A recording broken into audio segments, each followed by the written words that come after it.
Good afternoon and welcome to this next in the series of Successful Introvert Workshops. I'd like to start by introducing myself. My name is Brian Johnson and I describe myself as the quiet coach because that represents who I am.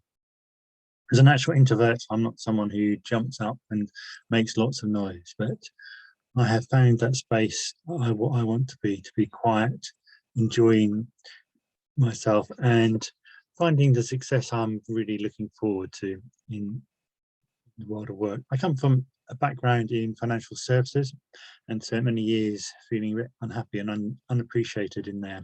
And it's really over the last 3 or 4 years, I've been on a transformational journey through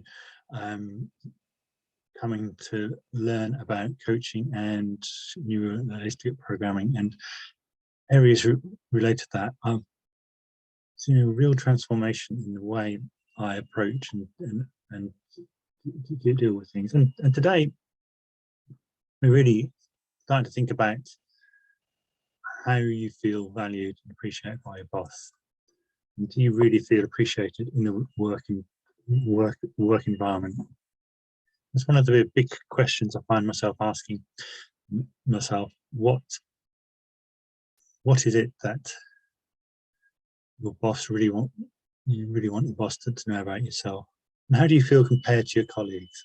I know for many years I felt frustrated at work. I'm quietly getting on, doing my job, going beyond what I needed to do my job, but not feeling noticed and appreciated by my boss, and seeing the more extrovert people having the better relationships and feeling frustrated and overlooked and ignored and not really valued as part of the team. And it took me a long time to figure out what changes I need to make and how I can do that. So how do you feel valued today? So just thinking about that for a few seconds.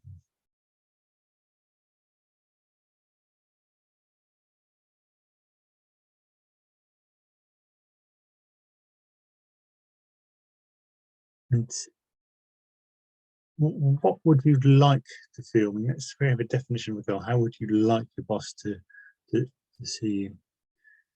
Good idea to jot down a few ideas, and we're really looking for the negative words when we're talking about what we want. Is it that I feel appreciated, valued, respected, part of the team? People make a conscious effort to hear what I have to say and appreciate what I am bringing.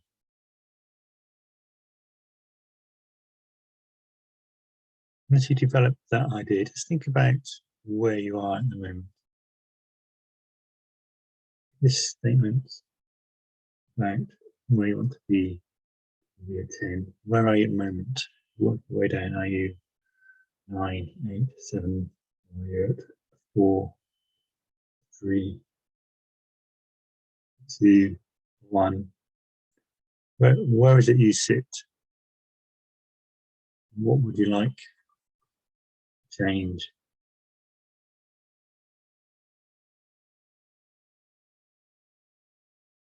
And these are the big questions you ask yourself. I want to understand where we are. 10 is here, 1 is down here. Where are we? What gets us to the point we are at the moment?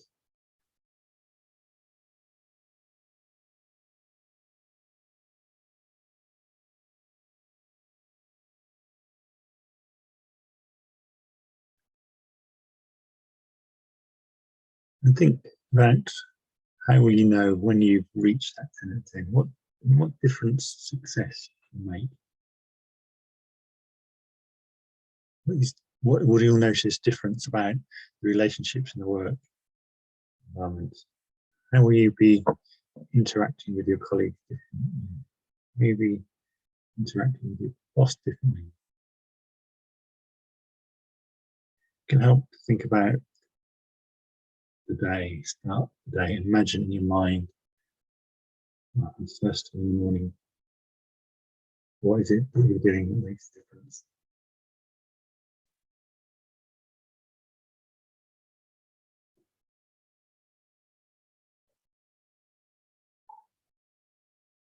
You work your way through the day, first interactions with your colleagues. How are you doing it? Noticing how it impacts how you feel.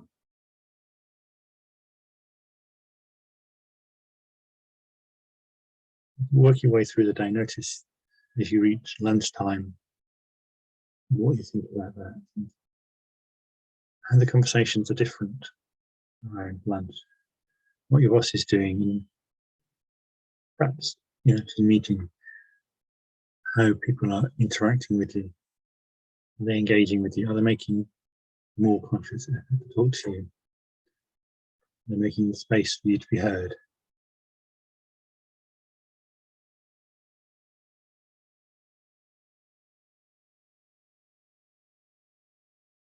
Knowing how you feel different reactions. I'd say that when you reach a 10,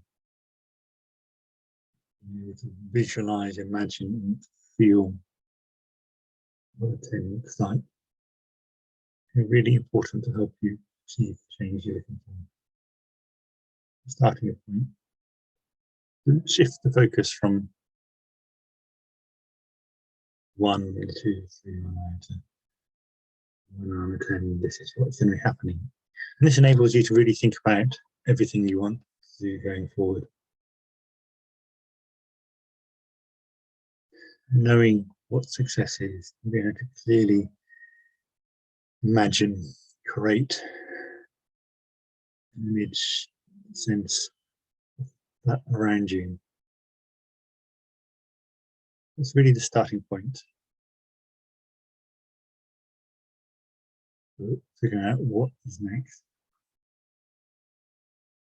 And taking that image of what a 10 out of 10 looks like. Just imagine yourself standing in your boss's shoes, looking at you. Think about what it is they expect, they need. Each of us is different. Each of us has different expectations and needs from people. And look around at the different colleagues and just think the words and phrases your boss is using to describe you, colleagues. Notice the difference in the words and notice how each of those makes you feel. Do you believe is fully appreciated in the work environment? Just notice what they are doing different to you. This help gives you clues on what your boss wants. They're a quick, detailed boss who's different interactions and focused results. And so adapting how you interact with them, their style, will make a difference. This is someone who wants a great relationship and trust, and lots of small talk is important. Looking for clear, simple presentation of the facts, evidence-based. And I find as an introvert, understanding what the other person wants is important because I recognise I have a limited amount of energy and interacting with other people drains my energy. Just like doing this presentation is draining my energy, and I know it's 30 minutes for a reason.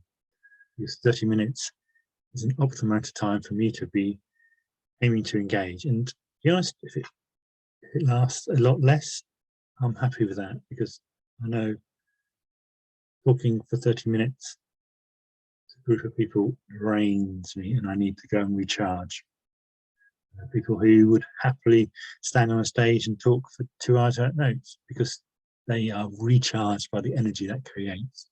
And noticing that difference and accepting that difference. Why would I train myself and go out there and speak for 2 hours when that would leave me physically and emotionally exhausted? I actually don't need to do that because I figured out what it is people want to hear. I can talk about personal stories, I can give anecdotes, but I don't need to fill it with my life history. I don't need to be constantly making you laugh and engaging you in conversation for 2 hours.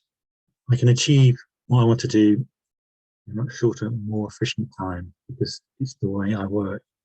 Knowing how I work helps me shape how I engage with other people. And what if you were to observe me working with my clients, you would notice radically different behavior, which is really reflecting back them. The way I talk to people is shaped by their personality. And having the ability to adapt means I can succeed. The person who can adapt most effectively is the one who succeeds most. So if you're someone who loves small talk, I will endeavour to do small talk for a short period of time, but I will limit that because I can find that exhausting. Balancing facts and figures and evidence is something I find intellectually stimulating, and we get drawn into a lovely one-to-one conversation with you. But put me in a group of 20 and that will go, whoa, back to my comfort zone. So all these things is finding what works for you and knowing what your boss wants. And therefore you can pitch what you're doing to use your energy and your time effectively and efficiently to achieve your goal. It's not about changing who you are, it's about taking the best of who you are and using that in a way which brings out the best in your boss and your work colleagues. So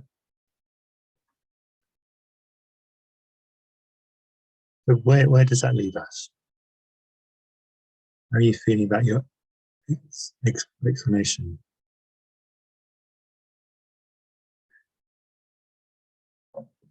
The question is always, am I willing to change? Am I willing to change my approach? What I'm doing is not working. Can I change? Will I change? What difference will it make to me if I make small changes? It's not about being somebody else. It's about being you, but recognizing how we can behave differently, how we can make the small changes.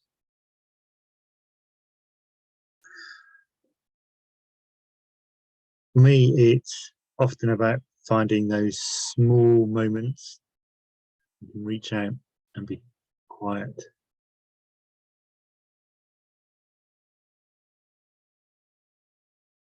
Finding the opportunity for those informal conversations on a one-to-one basis.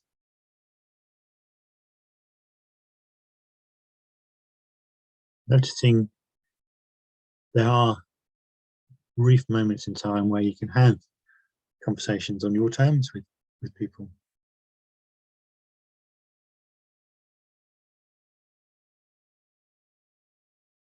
Just letting people know and learn to appreciate who you are. You don't have to be the extrovert joining in into the big stuff. You can do it on the small stuff and the fringes, and people will notice. People appreciate one-to-one conversation. Have a brief. So that is asking yourself, what can you do different? What does my boss prefer? What do my colleagues prefer? And how can I adapt? These are the big, bold questions we ask. And as someone who never enjoys listening to their own voice for too long, it's really just drawing this all together and think about what you have to learn. When you imagine your work day and comparing how it is at the moment, how it is at the moment and compare it with how you want it to be in the future. Looking for the small changes you can make. What are the small changes you can really make? What's the first change you can make? What will you do different? If I was to challenge you to do one small change after this workshop, what would it be? How would you measure its success?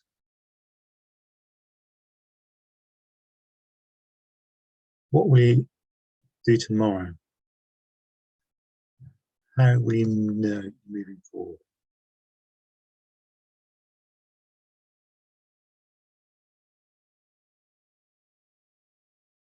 Creating changes is often about listening to ourselves, primarily, and listening to others, and noticing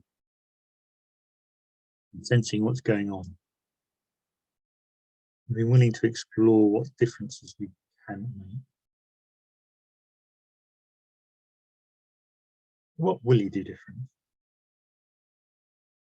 Has listening to this workshop challenged you in any way? How has it challenged you?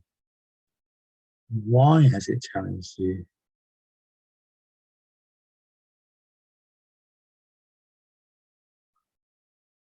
Thanks for your time. As I said earlier, talking for a long time is not something I naturally do, and I love to hear any views and opinions.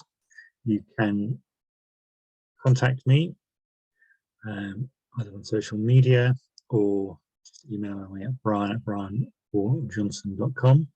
Always happy to chat. We can have a one-to-one conversation and we can explore this subject a bit further. We can talk about how I can help you through my full coaching program. I'd love to know your thoughts and get your feedback. I'm always learning and growing, and personally I am really loving doing these workshops because as I prepare and think, I'm learning so much, and as I present, I'm learning so much. I even reach out and listen back myself to notice what is happening and constantly improve. I know I'm on a journey, and it's an exciting journey because I don't know the destination. And I hope you're willing to join me too.